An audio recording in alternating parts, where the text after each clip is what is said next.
Okay. Hi. Hi. So, for the record, would you tell me your name, your profession, and where you work currently? Okay. So my name is Jolie Boren. I work at Milton Elementary School in Trimble County, and I am a reading interventionist. I've taught for 16 years in the regular ed classroom and 2 years as an interventionist, a reading interventionist. Okay, great. So, you haven't always taught here in Kentucky, though, right? No.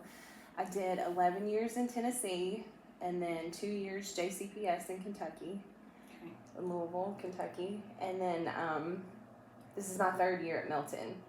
So, So, tell me a little bit about Milton, like just Okay. the town itself. okay, so it's a very small town. Okay. Most of the population is lower income people that live there, families. Yeah.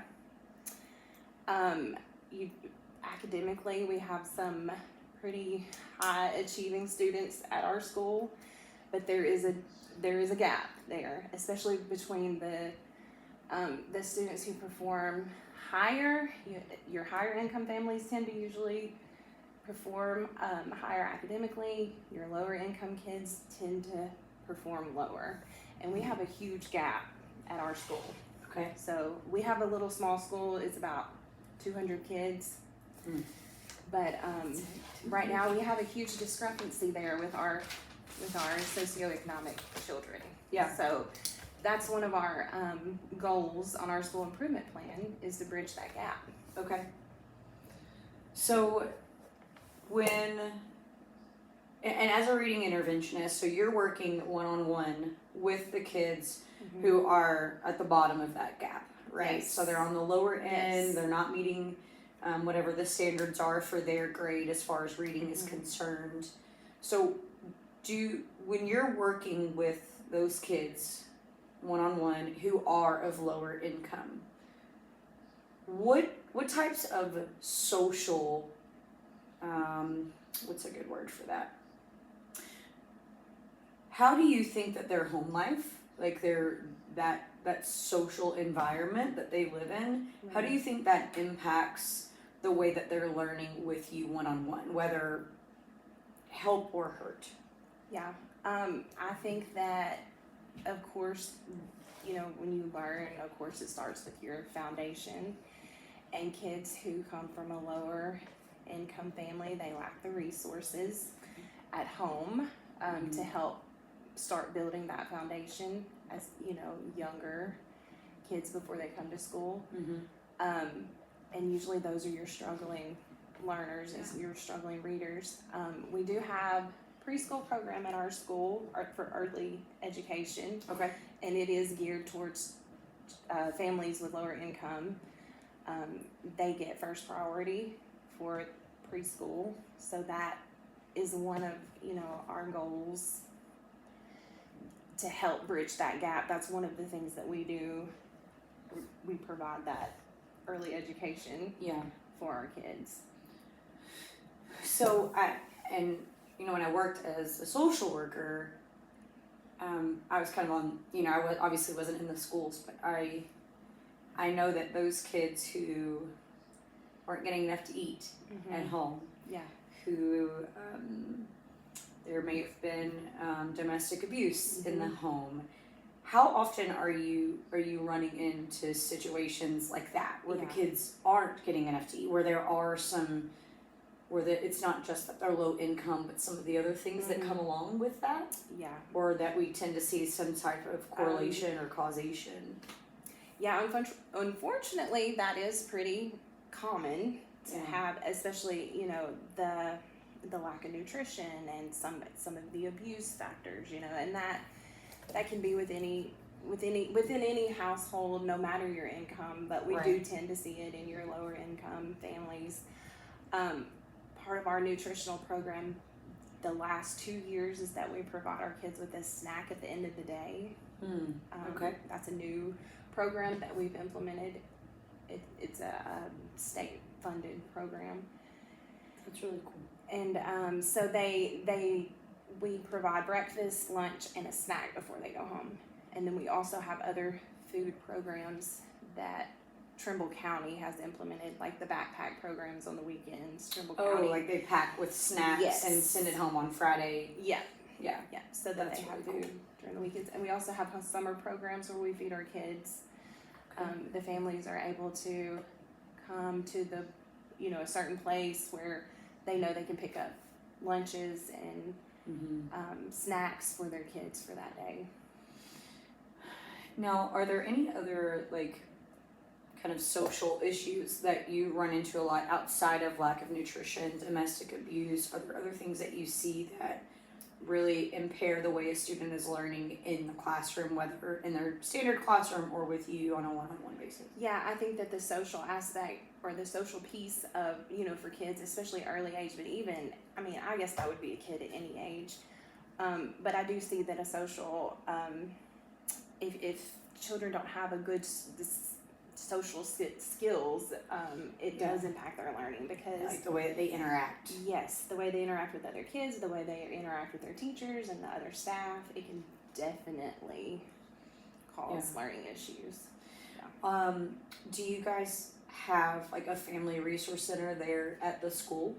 Yes, we do. So if you were, let's say you started working with a kid and you noticed whether it was lack of nutrition, domestic abuse, just something, kind of felt like maybe needs weren't being met or there may be a neglectful situation at home.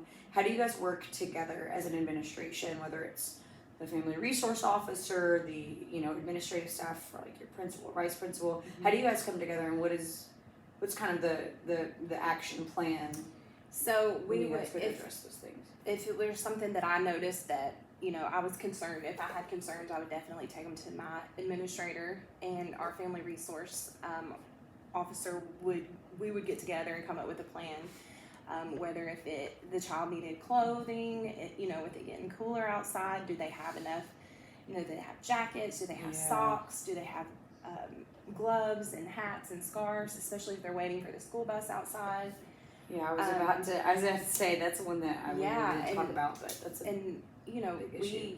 We have a really good family resource center, and they provide the kids with a lot of necessities anything that's needed, shoes, even toiletries. Yes, they sometimes. Do. Yes, they and do. That's not to kind of steer us back to where we just were, but I think it's worth mentioning because improper clothing is a huge deal. Yep. Like they get too hot in the summer, too cold in the winter. Like those things matter. Not having proper shoes and if they have holes or they're uncomfortable. Like even they want to look like other kids too. Yeah, and it's uncomfortable too, right? It like it's hard. If I'm wearing something that's uncomfortable as an adult, I have a hard time paying attention. Same. Kids have a hard time paying attention. Yeah. Just be kids. So I can imagine that even things that we wouldn't think would impact maybe the way that they interact in a classroom would actually be a big deal. Yeah. Do you have a lot of is hygiene? Is that hygiene, a factor? Yes, it is, and a handful of our kids, not the majority. Yeah. A handful of our kids do have hygiene issues, and we just basically have to, sometimes we'll meet with the parents and the family resource. They offer different resources and support to help the families. Sometimes the families are not educated on some of the things, and sometimes they just don't have the resources needed, to have better hygiene. So we make sure we do provide that for the families. Yeah. Do you find that that's the case more often than not, that it's not really like a harmful neglect, but just like a lack of resources, neglectful, like negligence type of situation? Yeah, normally it is the lack of resource. Yeah, they just don't have them. They just don't have the money. Yeah. They don't have the money. Right. Do you guys have any community partners, so like outside of like school administration staff that you guys utilize to help, like if, they needed help with, and the electric was turned off or the water was turned off because of a delinquent bill and that just as an example, but do you have community partners who pour into those things? We actually have a huge community support within Milton because we have Milton Bank. They're a huge supporter financially. Oh, that's awesome. Yes, the churches that are in our community, they help tremendously with resources like clothing and hygiene products and different things like that. So if there was a family that was needing help with a bill to be paid, yes, there is community support that would help. That's good. There's a lot of things that you guys do well, incorporating community support, administrators, family resource, like everybody coming together. What are the spaces that you feel like there's room for improvement? There are things that you guys aren't doing as well as you could be or that you should be.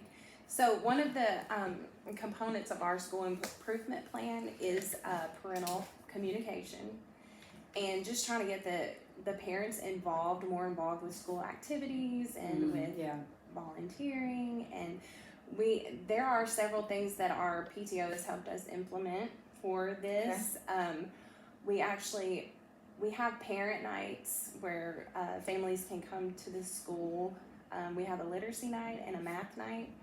And we try to provide resources to the parents to help, their kids at home, so they can do more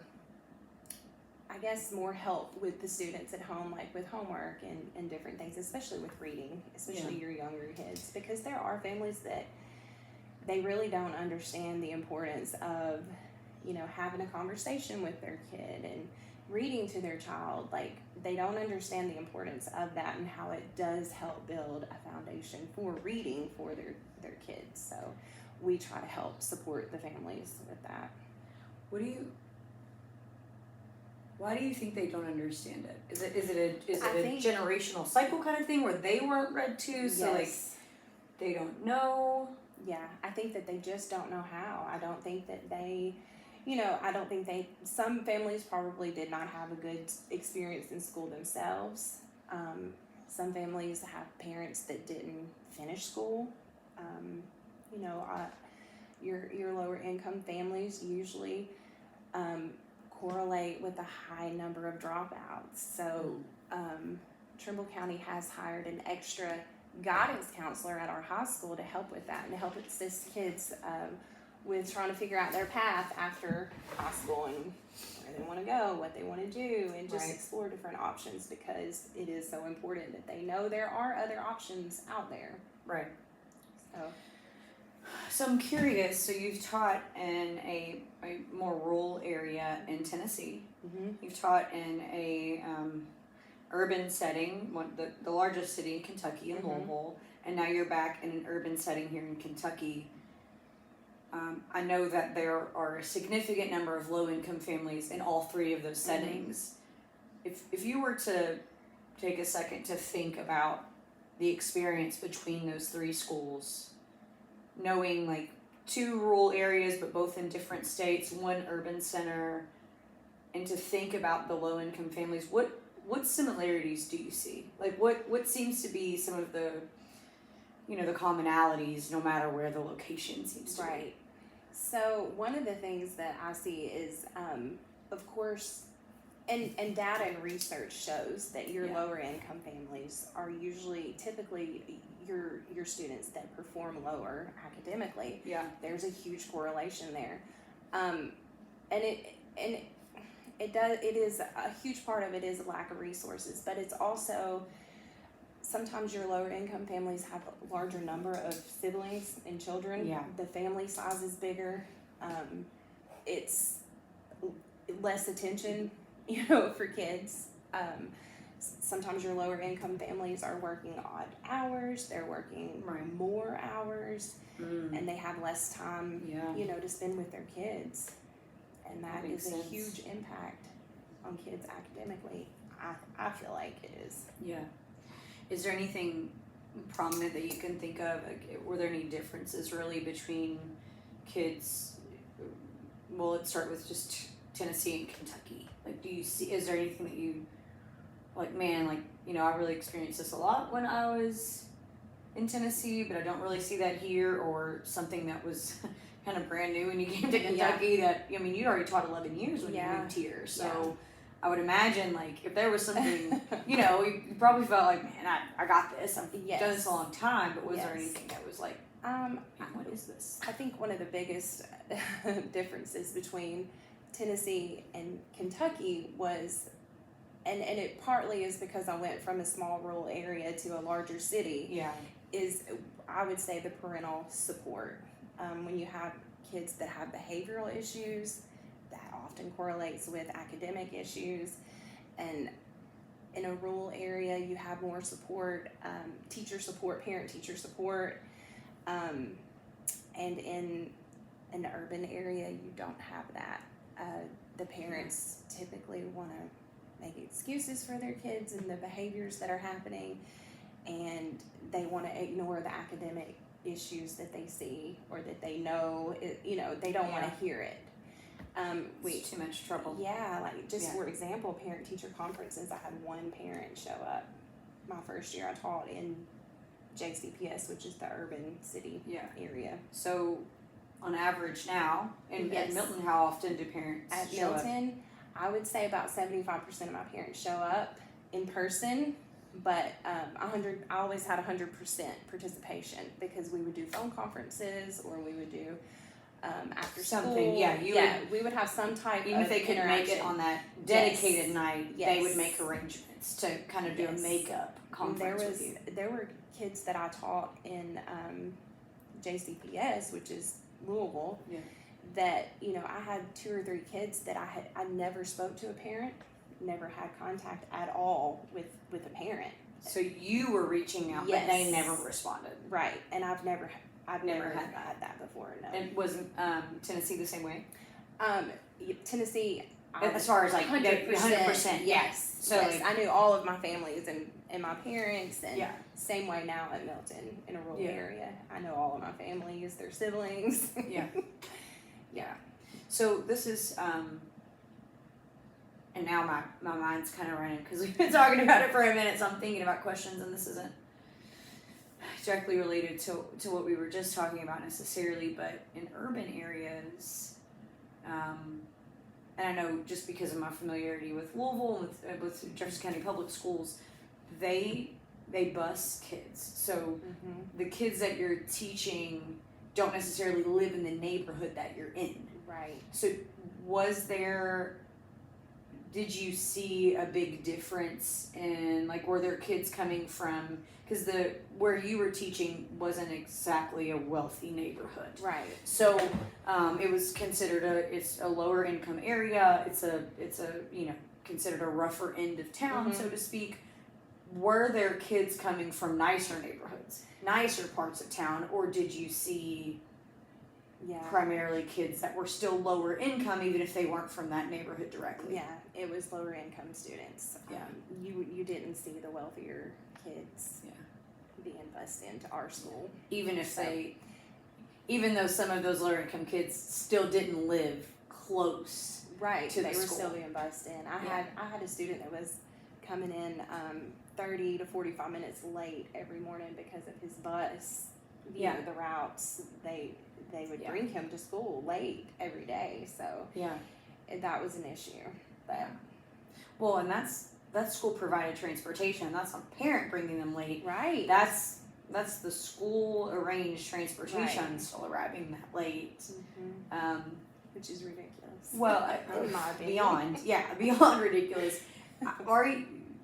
Were you familiar enough with other schools in the district? Do you know, like, were schools in the nicer neighborhoods, were they having kids showing up 30, 45 minutes late? No, not that I know of. So, no. I mean, and I know that as a social worker working with JCPS, there was a significant difference in the schools in lower income areas that were serving lower income families, and those that were, middle class to higher incomes and nicer parts of town, not just in the resources that were provided, but even the quality, like you said, quality of transportation, some of those things. And were the kids aware? Like, do you feel like the kids, the families, did they realize, like, they were not at the best school? I'm sure that the families realized that, yes. And I'm sure the kids felt that too at times, especially when they get older and they play sports and they travel to the different schools in JCPS in their district, and they see the differences in the resources that other schools have. Yeah.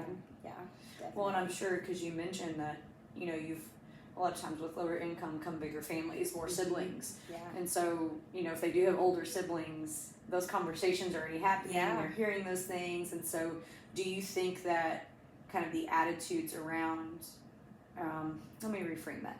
So, lower income families tend to face multiple hardships. We've already talked about that. It doesn't seem to matter, whether it's in urban or in rural areas. And those kids hear those conversations.